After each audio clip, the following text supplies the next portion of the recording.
क्या आप जानते हैं कि एक छोटी सी आदत आपकी पूरी जिंदगी बदल सकती है? हार का सामना कैसे करें, असफलता को सफलता में कैसे बदलें और जीवन के संघर्षों को किस तरह शक्ति में परिवर्तित करें। यह कहानी आपको उन रहस्यों से अवगत कराएगी जो आपके भीतर छिपी अद्भुत शक्ति को उजागर करेंगे। लेकिन इसके लिए आपको धैर्य, अनुशासन और संयम का सहारा लेना होगा। क्या आप इस यात्रा के लिए तैयार हैं? हाँ, हार को कभी हार मानना नहीं चाहिए। निराश होना, उदास होना या हताश होना हमारी प्रकृति नहीं है। जब भी हम हारते हैं, हमें यह देखना चाहिए कि हम किस बिंदु पर चूके और उस पर काम करना चाहिए। अभ्यास और योग की शक्ति से हम अपनी कमियों को दूर कर सकते हैं।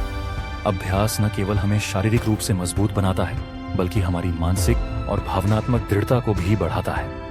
हमारा स्वभाव दृढ़ होना चाहिए, ऐसा स्वभाव कि हम अपने प्राण दे सकते हैं, लेकिन अपने नियम और दिनचर्या नहीं तोड़ सकते। हार हमारे लिए अंत नहीं है, हम हर हार में विजय का रास्ता खोजते हैं।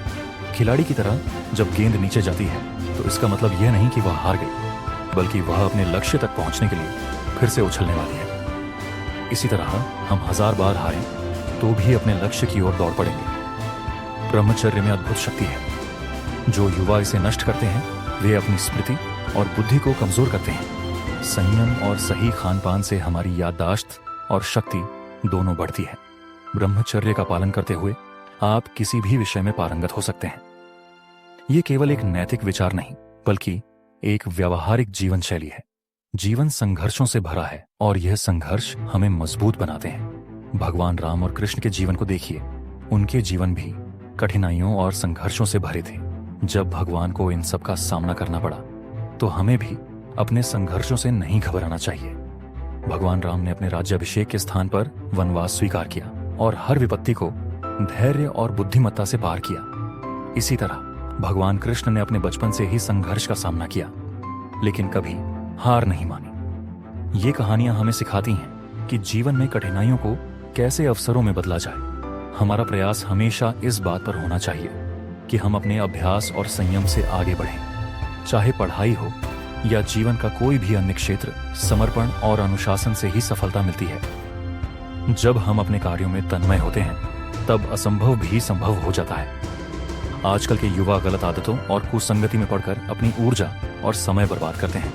मोबाइल और इंटरनेट का अति प्रयोग, असंयमित जीवन शैली और अनुशासन की कमी उनकी प्रगति में बाधा डालती है।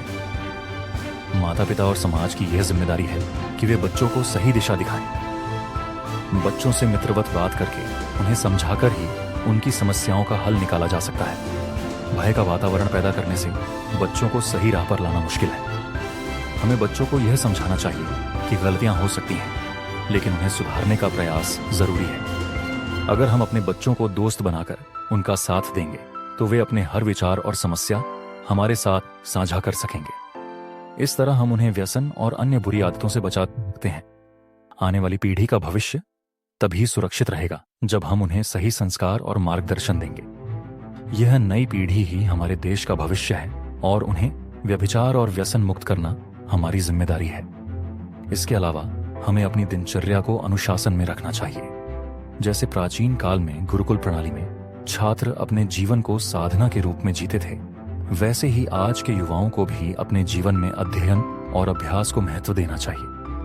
कठिन परिश्रम और निष्ठा से कोई भी लक्ष्य प्राप्त किया जा सकता है। संघर्ष के दौरान यह महत्वपूर्ण है कि हम अपनी मानसिक शक्ति को बनाए रखें। ध्यान, योग और आत्मविश्लेषण के माध्यम से हम अपनी आंतरिक शक्ति को पहचान सकते हैं। भगवान का भजन और सत्संग हमें मानसिक शांति और प्रेरणा प्रदान करते हैं। ये साधन हमें विपत्तियों का सामना करने की शक्ति देते हैं। युवाओं को यह समझना चाहिए